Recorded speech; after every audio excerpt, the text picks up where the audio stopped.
Bismillahirrahmanirrahim. Assalamualaikum warahmatullahi wabarakatuh.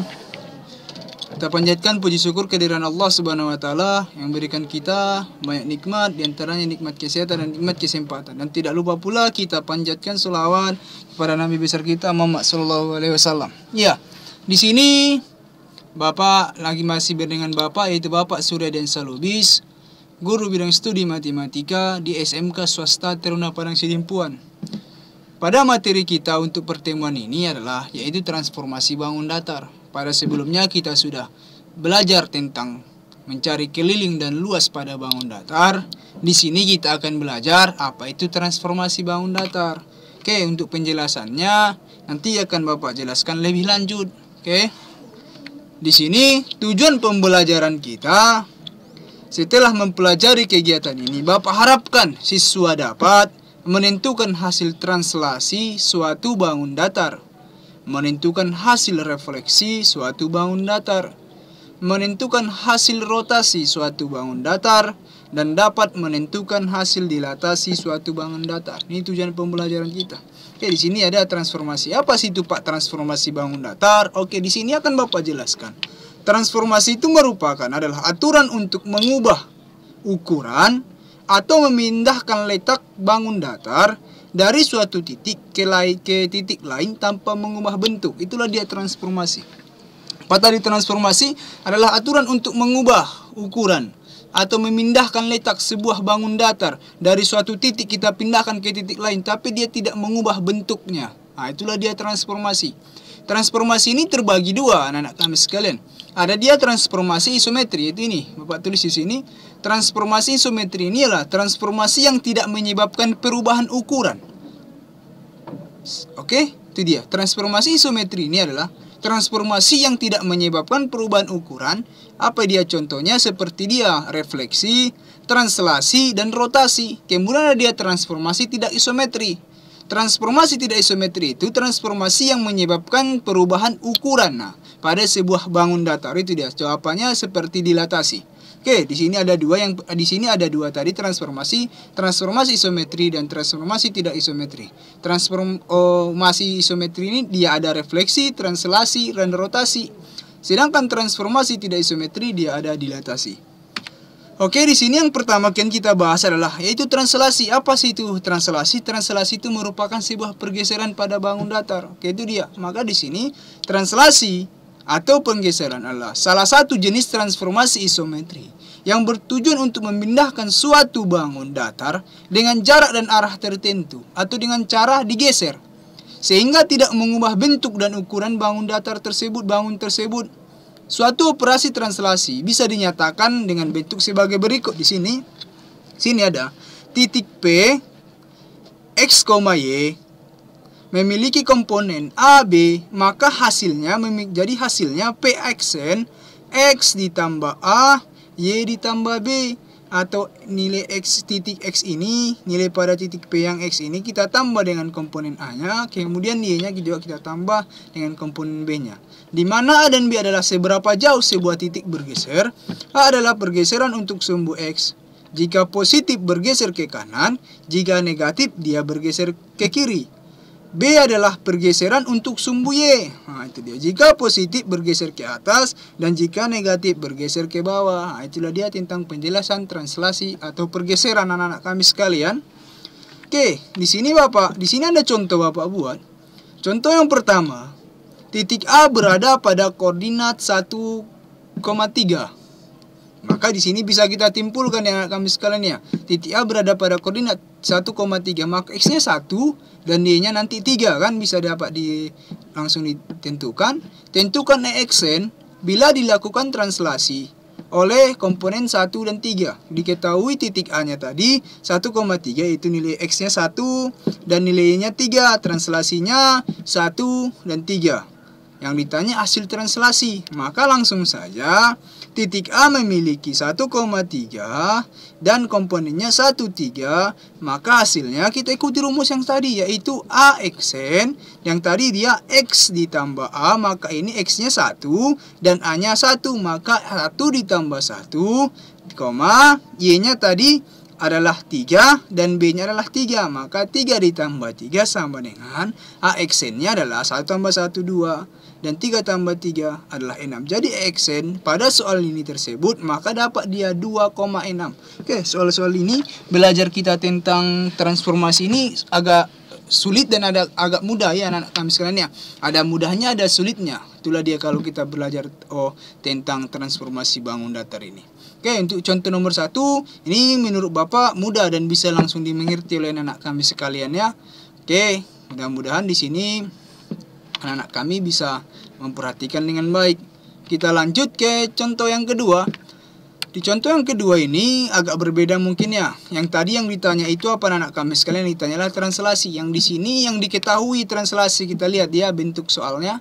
Hasil translasi titik A oleh negatif 3,2, negatif 3 dan 2 adalah 2, negatif 3. Tentukan koordinat titik A. Oke, di sini kita mencari titiknya atau titik koordinat A-nya. Sedangkan komponennya kita sudah diketahui atau translasinya kita sudah diketahui. Maka di sini translasi titik A negatif 3,2, kemudian 2,3 yang ditanya koordinat titik A. Maka penyelesaiannya ini ya sangat mudah juga. Kalau tadi dia tinggal kita jumlahkan aja, ini pun sama juga di anak kami sekalian ya. Cuman perbedaannya sini kita mencari titik koordinat. Ini yang mau kita cari itu kan titik, maka XY ini dia titik A, X, Y. Ini kan belum tahu kita X, Y ini berapa titiknya. Sedangkan komponennya kita sudah tahu yaitu negatif 3 dan 2. AXN-nya tadi kita sudah tahu yaitu 2, negatif 3 sama dengan, nah ini dia yang mau kita cari titiknya. Maka cara mencari titiknya, ingat apa tadi rumusnya yaitu X ditambah Y. Maka di sini X-nya kita belum ada nilai, maka kita masukkan X ditambah A-nya berapa di sini yaitu negatif 3 nih. Maka ditambah negatif 3 sama dengan hasilnya berapa? X-nya berapa? Yaitu 2. Karena hasilnya kan 2. Ini X sama dengan 2. Maka X-nya berapa? Kan itu X sama dengan 2 ditambah ini negatif 3. Kita pindah ruas menjadi positif kan? 2 ditambah 3 jadinya. Negatif 3 kita pindah ruas menjadi positif 3. Menjadi 2 ditambah 3 sama dengan 5. Jadi X-nya itu adalah 5. E-nya juga seperti itu. Kita lihat Y-nya di sini belum ada nilainya. Maka Y ditambah berapa? B-nya itu 2. Sama dengan negatif 3. Ini dia hasil AXN-nya tadi. Sama dengan Y sama dengan negatif 3. Nilainya tadi ya ini pada AXN-nya. Ini positif 2. Kita pindah ke ruas kiri maka berubah menjadi ke ruas kanan maka berubah menjadi negatif 2. Maka Y sama dengan negatif 3 dikurang 2 dapat hasilnya negatif 5. Jadi koordinat titiknya adalah A5, negatif 5. Oke anak-anak kami sekalian, ya bentuk soal yang kedua dan pertama tadi ada perbedaan. Dapat Bapak harapkan anak-anak kami sekalian bisa mengerti tentang translasi ini atau pergeseran pada bangun ya anak kami sekalian. Oke, di sini Bapak lanjutkan.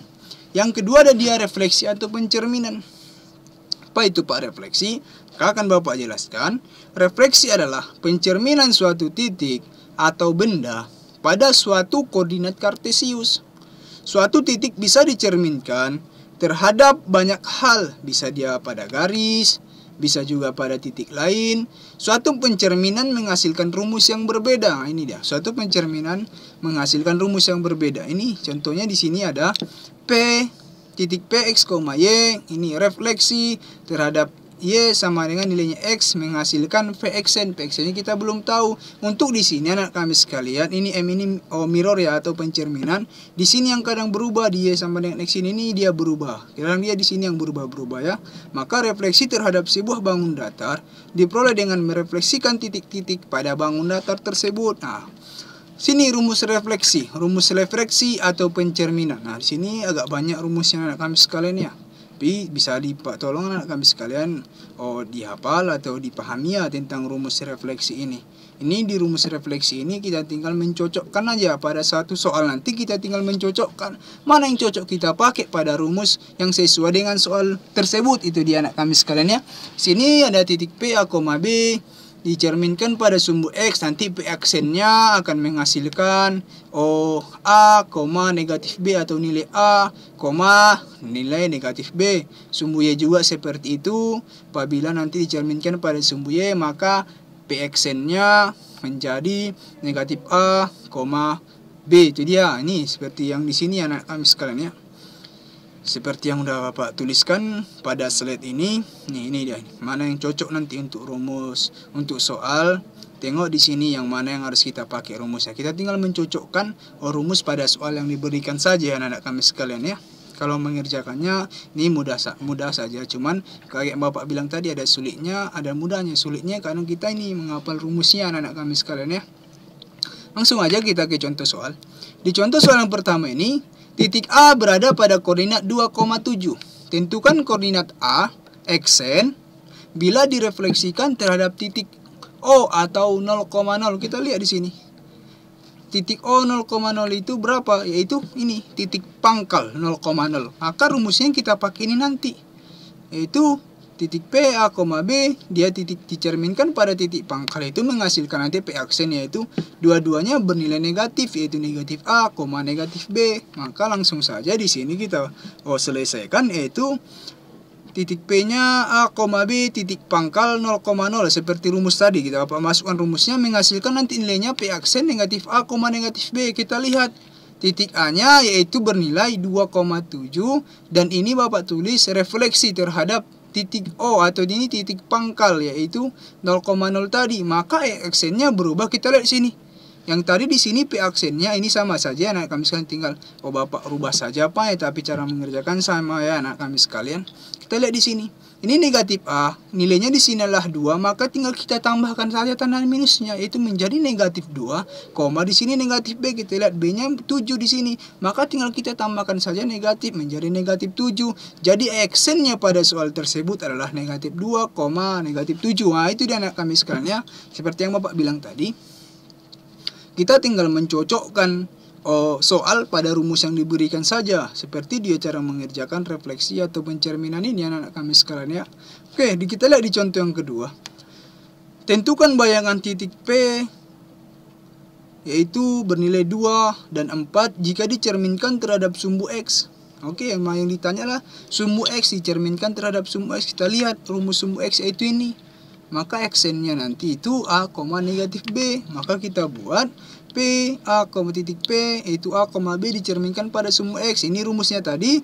Maka dia nanti menghasilkan P aksen A, negatif B. Maka kita lihat pada soal yaitu P. Berapa titik P ini bernilai berapa? Yaitu 2,4. Kemudian sumbu X yang apa kan mau kita refleksikan terhadap sumbu X. Maka nanti hasilnya menjadi P aksen. Kita lihat di sini A tetap bernilai positif. Maka di sini 2 tetap bernilai 2. Karena di sini tidak ada negatif. Maka di sini tetap bernilai positif. Kemudian negatif B kita lihat. Di sini negatif B, kita lihat di sini B-nya itu bernilai 4, tinggal kita tambahkan saja tanda negatifnya menjadi negatif 4. Jadi jika dicerminkan terhadap sumbu X, dia menghasilkan P aksen yaitu 2, negatif 4. Karena anak kami sekalian, Bapak harapkan pada refleksi atau pencerminan ini anak-anak kami sekalian bisa lebih mengerti ya. Apabila kurang mengerti atau mendapatkan soal-soal yang lain dari mana tahu dari internet, bisa langsung dijumpai Bapak atau langsung ditulis di kolom komentar ya anak-anak kami sekalian. Oke, di sini dia yang ketiga ada dia namanya rotasi. Apa itu rotasi? Udah jelas, rotasi berarti adalah sebuah perputaran. Rotasi adalah perputaran suatu titik atau benda pada suatu koordinat kartesius. Rotasi harus memiliki pusat acuan rotasi dan juga berapa jauh rotasi dilakukan, berapa putaran dia dilakukan. Biasanya dalam bentuk derajat. Arah rotasi ada 2, yaitu yang pertama dia rotasi positif, maka berlawanan dengan arah putaran jarum jam. Yang kedua arah negatif, searah dengan arah putaran jarum jam. Rumus pertama adalah jika suatu titik dirotasi dengan acuan titik pusat, maka rumus kedua adalah jika suatu titik dirotasi dengan acuan titik S, yaitu P dan Q atau titik lain ya anak-anak kami sekalian. Sini rumus rotasi pun ada 2 juga ya anak kami sekalian, ada banyak juga. Ini dia apabila di titik P-nya X, Y kita rotasi pada 0, sampai dengan 90 derajat, maka dia menghasilkan P aksen yaitu negatif Y, X. Nah, sini kami sekalian, rumus ini tolong dipahami ya. Ini rumus rotasinya. Oke anak kami sekalian, ini banyak rumusnya, itu 0, negatif 90 derajat, maka nanti dia PXN-nya menghasilkan Y, negatif X. Itu dia anak kami sekalian. Di sini ada juga yang rumus yang Bapak buat. Ini merupakan rumus ketiga. Ini rumus rotasi ini apabila dia di titik pangkalnya anak kami sekalian ya. Sedangkan ini dia terhadap suatu titik tertentu. Ini suatu titik tertentu dia. Terhadap suatu titik tertentu, maka rumusnya menjadi seperti ini anak kami sekalian, yaitu rotasinya ini P titik Px, Y ya, P titik Px, Y, maka nanti rotasinya menjadi titik lain, yaitu terhadap satu titik P, Q tambah 90 derajat, maka nanti P aksennya menjadi P ditambah Q dikurang Y, negatif P ditambah Q ditambah X. Ini ada rumusnya, ada 1, 2, 3, 4, 5 sama dengan di atas anak kami sekalian ya. Oke, untuk supaya lebih paham, di sini akan Bapak arahkan ke sebuah contoh. Nah, di sini ada contoh. Contoh soal akan berkaitan tentang titik. Jika soal mengenai suatu bangun, maka yang dirotasi adalah titik sudutnya, itu dia. Seperti contoh soal ini. 1. Titik A berada di negatif 5,3.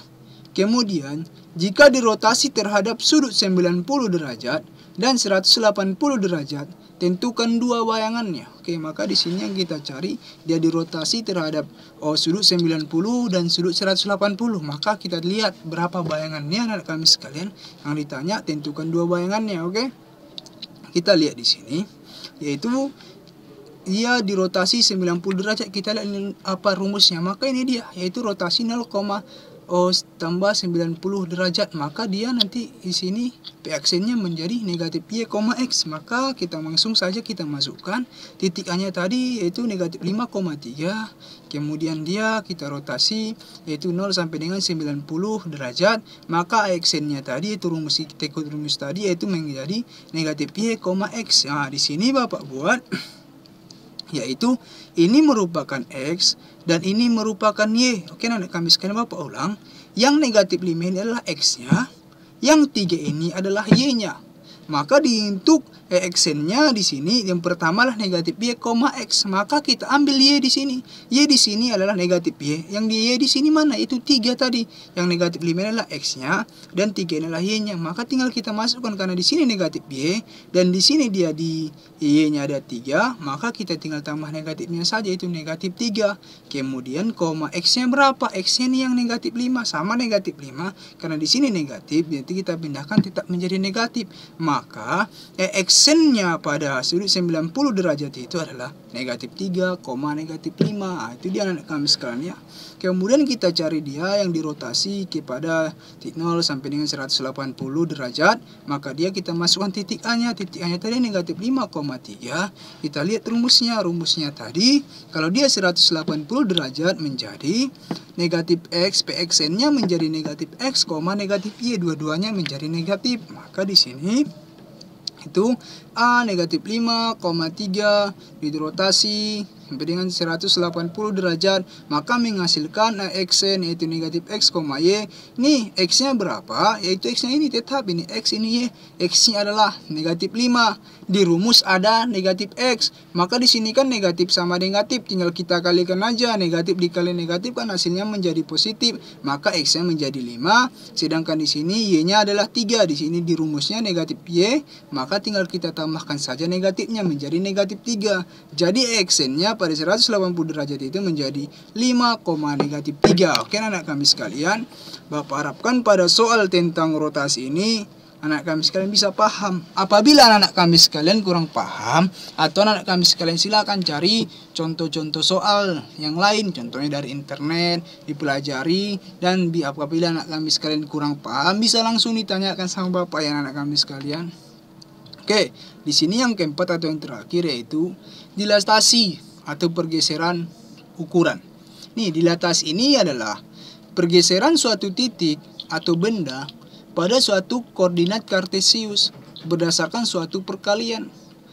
Jika dilatasi dilakukan pada suatu bangun, bukan hanya digeser, tetapi juga diperbesar atau diperkecil, operasi dilatasi dapat dilakukan sebagai berikut. Ini rumusnya. ini titik P X, Y, kemudian kita dilatasi terhadap K, maka nanti PXN-nya menjadi K dikali X seperti yang kita bilang tadi, yaitu benda pada suatu koordinat kartesian berdasarkan suatu perkalian. Maka ini tinggal kita kalikan saja, yaitu PXN-nya nanti menghasilkan PXN K dikali nilai X ini pada titik X ini, dan koma K dikali dengan Y pada menghasilkan titik Y nanti ya anak kami sekalian. Dilatasi ini merupakan dilatasi apabila dia terhadap titik pusat. Kalau dia terhadap titik lain, maka dia rumusnya menjadi seperti ini, yaitu titik P X, Y ini S titik lain. Ini tadi 0 ini titik pusat ya, dilatasi terhadap titik pusat menghasilkan K. Kalau di sini terhadap titik lain itu S, maka nanti dia menghasilkan P, Q, kemudian koma K, maka menghasilkan PXN P ditambah K, kemudian kita kali dengan X dikurang P, kemudian Q-nya ditambah dengan K, kita kali nanti dengan nilai Y dikurang nilai K, nilai Q. Nah, itu dia anak kami sekalian ya. Untuk rumus yang dua ini anak kami sekalian tolong dipahami dan dihafal ya, supaya lebih pahami anak kami sekalian. Dan untuk lebih pahamnya anak kami sekalian, Bapak ada contoh di sini. Kita lihat contoh di sini anak kami sekalian ya. Biasanya soal akan berkaitan tentang titik. Jika soal mengenai suatu bangun, maka dilatasi adalah titik-titik sudutnya. Contoh soal suatu titik yaitu negatif 4,5, kemudian kita dilatasi dengan perbesaran 0 ini, perbesaran dilatasi ini 0,3. Carilah bayangan dari titik tersebut ini. Maka ini merupakan sebuah titik pusat ini, karena dia O di sini, ini O ya anak kami sekalian ya. Dilatasi dengan perbesaran O, titik pusatnya 3. Maka kita ikuti rumus yang tadi, yaitu dia rumusnya, kita tinggal buat rumusnya saja. Kita ikuti rumusnya anak kami sekalian.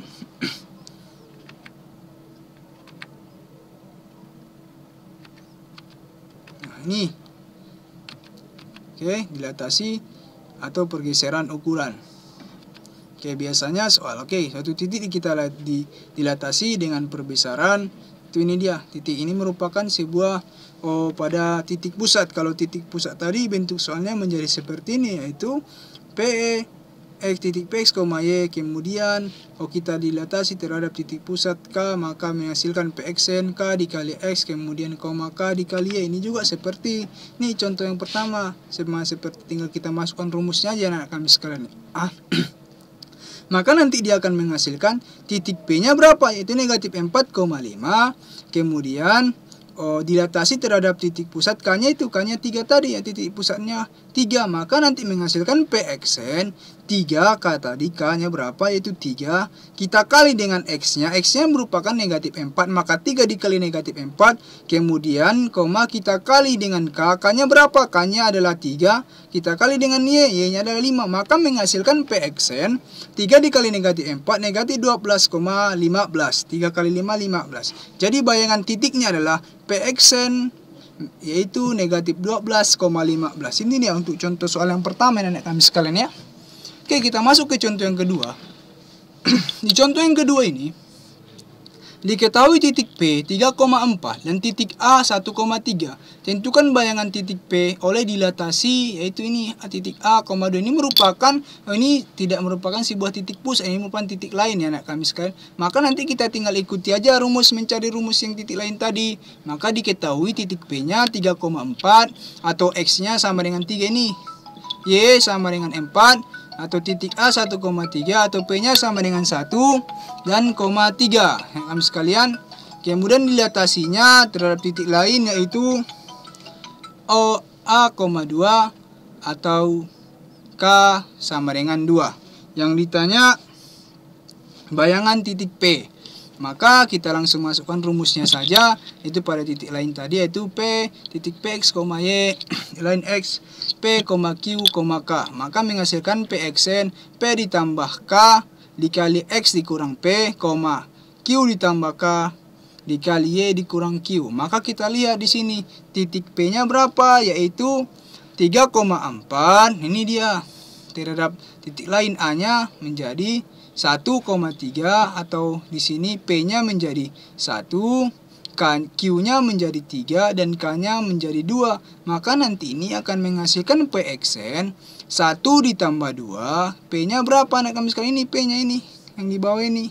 Titik lain tadi yaitu titik lainnya P-nya 1. Kemudian kita tambah dengan 2. K-nya berapa? K-nya adalah 2. Kemudian kita kali dengan X-nya berapa? X-nya adalah 3. Kita kurang dengan P. P-nya adalah 1. Ketika dikurang 1, kemudian koma, Q-nya adalah 3. Ini Q-nya adalah 3 ini. Kemudian ditambah dengan K. K-nya adalah 2. Kemudian kita kali dengan 4 dikurang 3 itu Y-nya 4 dan Q-nya adalah 3. Maka menghasilkan PXN 1 tambah 2 3. Kemudian 3 dikurang 1 2, 3 tambah 2 5, 4 dikurang 3 1, maka PXN-nya 3 kali 2 6, 5 dikali 1 5. Jadi bayangan titik P-nya adalah PXN 6,5. Oke, Bapak harapkan pada soal tadi anak-anak kami sekalian bisa lebih mengerti. Apabila kurang paham bisa langsung ditanyakan sama Bapak ya anak-anak kami sekalian ya. Oke, di sini sudah Bapak jelaskan transformasi bangun datar. Apa tadi transformasi bangun datar itu? Yaitu memindahkan suatu bangun atau kita geser. Itulah dia yang dimaksud dengan transformasi. Kemudian transformasi itu terbagi dua, yaitu transformasi simetri, isometri, dan transformasi tidak isometri. Kemudian transformasi itu terbagi, yaitu ada translasi, kemudian dia ada refleksi atau pencerminan, kemudian dia ada rotasi atau perputaran, dan yang terakhir ada dia dilatasi atau pergeseran ukuran. Oke. Di penjelasan Bapak tadi, apabila ada kata-kata Bapak yang salah, Bapak mohon maaf, dan apabila ada anak kami yang kurang jelas, silahkan langsung bertanya dengan Bapak. Oke, di sini Bapak membuat soal-soal latihan. Oke, soal latihan untuk anak kami sekalian di sini ada 4 Bapak buat. Yang pertama, titik berapa yang merupakan hasil dari pergeseran titik 1,2 digeser sebanyak 2,4. Oke, yang kedua, tentukan bayangan titik P 3,6 jika dicerminkan terhadap sumbu X sama dengan 1 adalah. Yang ketiga, hasil dari perputaran titik 1,2 dengan titik pusat 0,0 diputar sebesar 360 derajat adalah. Yang keempat, dilatasi titik 5,5 dengan 2 kali perbesaran dengan titik pusatnya 0,0 adalah berapa di anak kami sekalian ya. Oke, untuk soal-soal ini Bapak harapkan anak kami sekalian bisa mengerjakannya ya. Apabila kurang paham langsung jumpai dengan Bapak. Oke, mungkin cukup sekian yang bisa Bapak sampaikan. Kurang lebihnya Bapak mohon maaf. Assalamualaikum warahmatullahi wabarakatuh.